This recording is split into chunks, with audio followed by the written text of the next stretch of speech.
గ్యారంటీగా చెప్తున్నావు సార్. నాగవంశి గారు రోజ్ డే అంట, ఇది ప్రేక్షకుల వైపు నుంచి నేను అనుదీప్కి వేసిన దాని ఇదేంటి? ఓకే, డైరెక్టర్ కి ప్రొడ్యూసర్ కి మధ్యలో ఉన్న ప్రేమ చూసారా, తిరిగి తిరిగి మళ్ళీ మీ దగ్గరికే వచ్చింది. ఇదేంటిది? కయాదు, మీరెవరికి ఇద్దాం అనుకుంటున్నారు? ఫైనలీ ఎవరి దగ్గరికి చేరాలో వాళ్ళ దగ్గరికే చేరిందనమాట.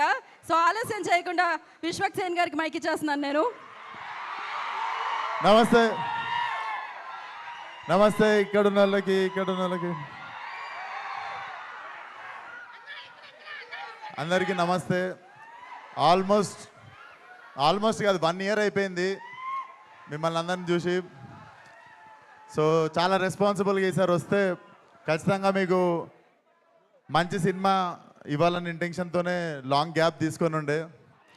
బట్ రే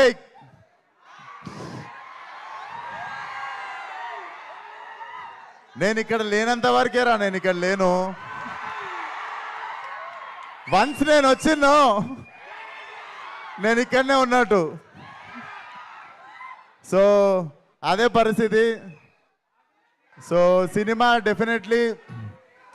డెఫినెట్లీ మీకు 2 గంటల 10 నిమిషాలు నాన్ స్టాప్ లాఫ్ రియాట్ ఉంటుంది.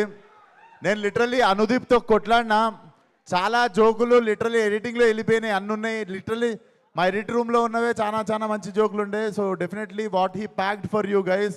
2 గంటల 10 నిమిషాలు జేబులో నుండి ఫోన్ తీసే ప్రసక్తే లేదనిపిస్తుంది మాకు. సో Feb 13th కంపల్సరీ మీ ఫ్రెండ్స్, ఫ్యామిలీ అందరితో పాటు వచ్చేయండి. కడుపుబ్బ నవ్విస్తాం అండ్ మాట మీద నిల్చుంటాం. Thank you so much. అందరినీ Feb 13th థియేటర్లో కలుస్తా. ఇవన్నీ గలీజ్ అనిపిస్తారా నాకు? కాదు విశ్వక్ గారు, కాదు సంవత్సరం క్రితం చూసి ఇప్పుడు చూసి మారిపోయిన విశ్వకం చూసినట్టు లేదు. మైక్ ఇస్తే ఇష్టం వచ్చినట్టు అందరిని తిట్టేసి ఇష్టం వచ్చినట్టు ఆరగెంట్గా బిహేవ్ చేసిన విశ్వక్ లేకుండా ఒక అనుదీపం చూసినట్లేదు ఇప్పుడు మీకు విశ్వక్లో. సినిమా కూడా అలానే ఉంటుంది, చక్కగా నవ్విస్తాడు. ఈసారి ఏమి ఎవరిని తిట్టాము, చక్కగా నవ్విస్తాడు ఈసారి 2 గంటలు. ఖచ్చితంగా థియేటర్కి వచ్చి ఎంజాయ్ చేయండి. Thank you so much. Rose day అంట, రోజ్ మీకే. ఏంటి ఒక్క నిమిషం ఆగండి. ఏంటి డైలాగా? విశ్వక్ గారు చెప్పాలా?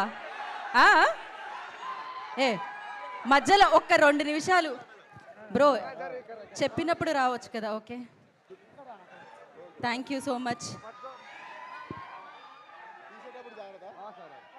ఓకే, మాల వేసిన తర్వాత మీరు ప్లీజ్ అయిపోయింది కదా. ఏం అడుగుతున్నారు మీరు విశ్వక్ గారిని? డైలాగ్ అంతేగా? ఏది డైలాగ్ వినపడుతుందా? థ్యాంక్ యూ సో మచ్ అందరికీ. Love you. థియేటర్లో కలుద్దాం.